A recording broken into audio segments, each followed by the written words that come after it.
Thank you, Dr. Sanjeev, for your kind words of introduction. At the outset, thanks to the organizing committee for inviting me to talk on this topic.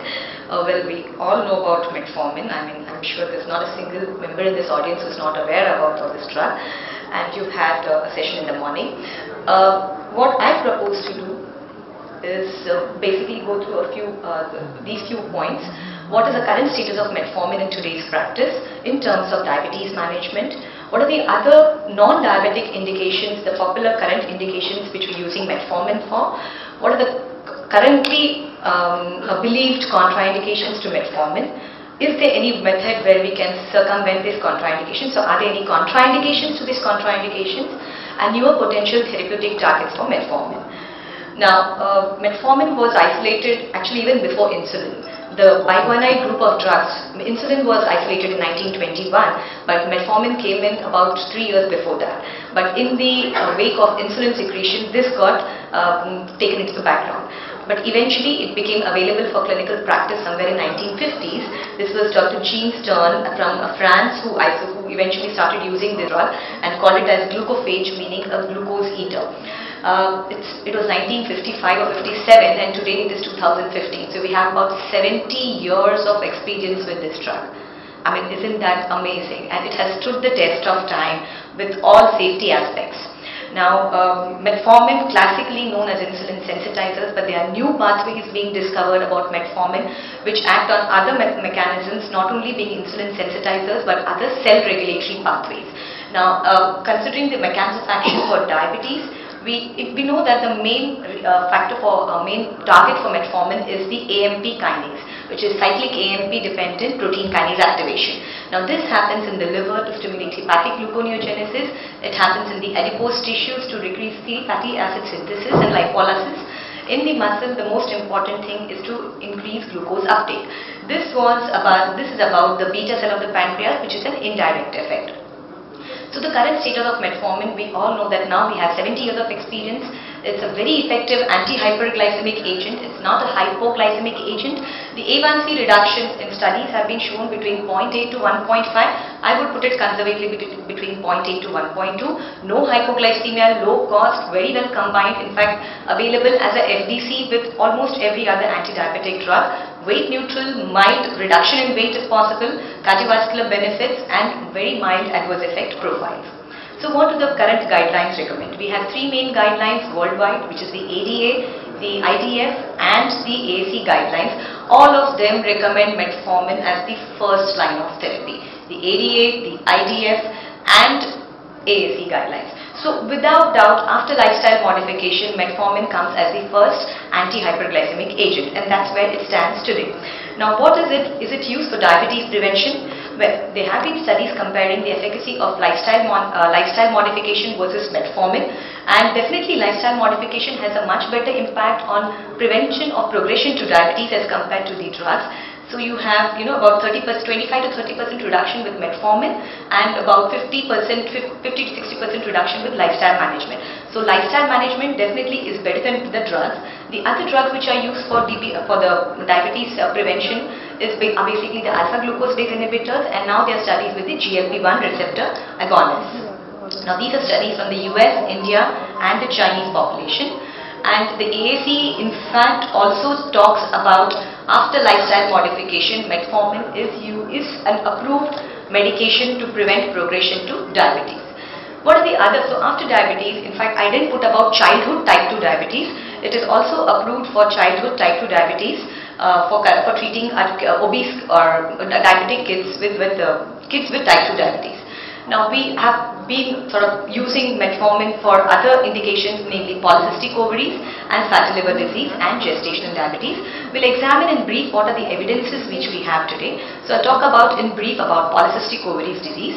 In fact, about 12 years back when I did my project at DM for my DM endocrinology at KEM, we had done a project about use of Metformin in polycystic ovaries. And we looked at the menstrual cyclicity basically and the insulin resistance parameters, and we found about a 60% improvement in regularizing menstrual cycles. So when Metformin came in the beginning for use of polycystic ovaries, it was mainly looked at regulating menstrual cycles, ovulation and fertility. And since then, for the last 10 years, there are a lot of bodies which have come up with uses of metformin in the PCOD population. Now, things have changed considerably about the use of metformin in patients with polycystic ovaries. We have standard guidelines given by different bodies. One Cochrane review reported that metformin improved ovulation rates and pregnancy rates, especially in patients with clomiphene-resistant polycystic ovaries. In pregnancy, PCOD ladies have a high risk of gestational diabetes. So metformin has been shown to prevent the development of gestational diabetes. It also reduces the risk of miscarriages in pregnant women with history of PCOD. Now, the NICE guidelines recommend metformin for clomiphene-resistant PCOS, and this is what we are following today. The Endocrine Society guidelines recommend women with PCOS with dysglycemia who are intolerant to oral contraceptives or as an adjuvant therapy to clomiphene citrate for ovulation induction, infertility treatment to prevent OHS. Okay, so I just talked about a lot of indications, but how do I translate this into clinical practice? It's very simple. If whatever the current recommendations, as per the current recommendations, if we have a young lady, unmarried girl where pregnancy is not a concern with classical PCOS, which is oligomenorrhea, acne and hirsutism, the hyperandrogenic features of polycystic ovaries, metformin has not been shown to cause any significant change. So for the acne and hirsutism, metformin is not to be used. Metformin to be used for girls with irregular periods only if they have any degree of impaired glucose tolerance. So if they have IGT or IHG or type 2 diabetes, metformin is known to significantly change and regularize the menstrual cycles. So that's why metformin role has got narrowed down in girls with PCOD with oligomenorrhea only with dysglycemia. Now, the other subset of girls who are married and looking for pregnancy, which is basically infertility, their metformin as a role for primary ovulation induction has shown to be inferior to clomiphene citrate. So if we have a young lady who's with PCOD with infertility, yes, clomiphene citrate gets an upper hand as compared to metformin. But we know that about 40 to 50% of ladies will fail with clomiphene citrate. So in these patients who are resistant to clomiphene citrate, metformin can be added as an adjunctive therapy. Now, clomiphene citrate has now been looking at being replaced by letrozole, which is another ovulation induction agent, and metformin can also be combined with these agents, but primarily not for ovulation induction in women desirous of fertility. Now, pregnant women, women with polycystic ovaries who are undergoing IVF therapies, a lot of them do land up with IVF therapies. With the IVF therapies, there is a risk of ovarian hyperstimulation, which is basically multiple follicles and a lot of prostaglandin release and a problem with hemodynamic compromise, abdominal pain and so and so. So metformin therapy has been shown to reduce the rate of OHSS. So for those women, it is important we can use metformin. So I hope this is clear. So only with dysglycemia to regularize menstrual cycles, metformin is not to be used for acne and hirsutism indications, and for pregnant women, for PCOD women with infertility, we use metformin as an adjunct to clomiphene or letrozole or to prevent OHSS once they are on infertility IVF therapy protocols. Metformin and diabetic pregnancy. Now this was a trial, we all know that insulin today is the safest agent which we use in diabetes, in pregnant diabetic women. But of course glyburide was there, but today the latest data says that glyburide is not to be recommended. There are studies, but it's still not come in as a recommendation. So now comes up the promising thing about whether can we use metformin in patients with gestational diabetes. Now typically gestational diabetes means to diabetes detected around the 24th to 28th week of gestation. Now so first there were studies to look at whether it is safe as insulin or was it worse than insulin, and second is was it as efficacious or less efficacious or more efficacious. So first was there was no increase in perinatal complications. So it was safe in pregnancy. So safe in women with gestational diabetes. There was no change as compared to insulin in terms of fetal and maternal outcomes. Now in fact these women who had gestational diabetes treated with metformin, the offsprings were followed up for 2 years. So this was called as a mixed tofu study, and they found that children exposed to metformin had larger measures of subcutaneous fat. Now, we talk about subcutaneous fat being the benign fat. The visceral fat is the malignant or the dangerous fat. So they had more measures of subcutaneous fat as compared to visceral overall body fat, but the overall fat was similar with those treated with insulin. Now, this is only a 2-year follow-up. Now, we know that children in the first 2 years the growth curves can go either up or down. Eventually, they settle down by 2 years. So we will need to look at the further follow-up of these children to see whether it made any meaningful difference to them to prevent diabetes later in life. So what are the current practice guidelines which are available for metformin in pregnancy? Well, the first thing is the number of women with type 2 diabetes in pregnancy is increasing, and it is a drug of choice for type 2 diabetics, and today we have a lot of young women with type 2 diabetes who are getting pregnant on metformin. So metformin is not teratogenic. You don't need to stop metformin. In fact, a lot of these type 2 diabetics have underlying polycystic ovaries, and it is beneficial in these women to prevent first trimester pregnancy losses. So it should not be stopped until the first 8 to 12 weeks of pregnancy, which is critical for glucose control for embryogenesis. It can be useful during pregnancy for improved glucose control in insulin-resistant states where women refuse insulin therapy. It's considered safe in terms of pregnancy, in terms of obstetric and perinatal outcomes. About 20 years back, there was a study which came about metformin increasing the risk of preeclampsia in pregnant women with diabetes. And that's why it went into disrepute. But the mixed study shows that there was no such adverse event either on the mother or the baby. So it is absolutely safe during pregnancy. It does cross the placenta, and the long-term safety on the offspring has been demonstrated. The MIG-tofu study is only for 2 years. These kids need to be followed up later, whether not side effect profile, but whether it made any health improvement in terms of preventing diabetes in these offsprings. But the last line, definitely we have to educate a woman stating that, well, metformin is good, but it may not be adequate, and once the glycemic targets are not being achieved only with metformin monotherapy during pregnancy, be ready for insulin. Now, metformin and fatty liver disease, we all know it's too complex a mechanism, but fatty liver disease is a state of insulin resistance, and there are innumerable studies which have been taken up with fatty liver disease and role of metformin as an insulin sensitizer. They have been shown to reduce the levels of SGOT, SGPT levels. Even histological correlations have been shown to be, parameters have been shown to be improved with metformin therapy. And continuation of metformin after the diagnosis of cirrhosis has been shown to reduce the risk by about more than 50%. So it's a good drug in patients with NAFLD, even with cirrhosis, which is basically stable cirrhosis. So that after the indications comes the contraindications. What are the popular contraindications? Renal failure, heart failure, COPDs. These are the traditional contraindications which we were scared about. Definitely renal failure, congestive cardiac failure, hypersensitivity, acute or chronic metabolic acidosis, hepatic function, impaired hepatic function. Precautions definitely in elderly population, MIs, radioiodine contrast studies, surgical procedures, alcohol intake. In fact, this is so common for any patient undergoing a bypass surgery. 2 days before admit the patient, take off all the OHAs, put them on insulin.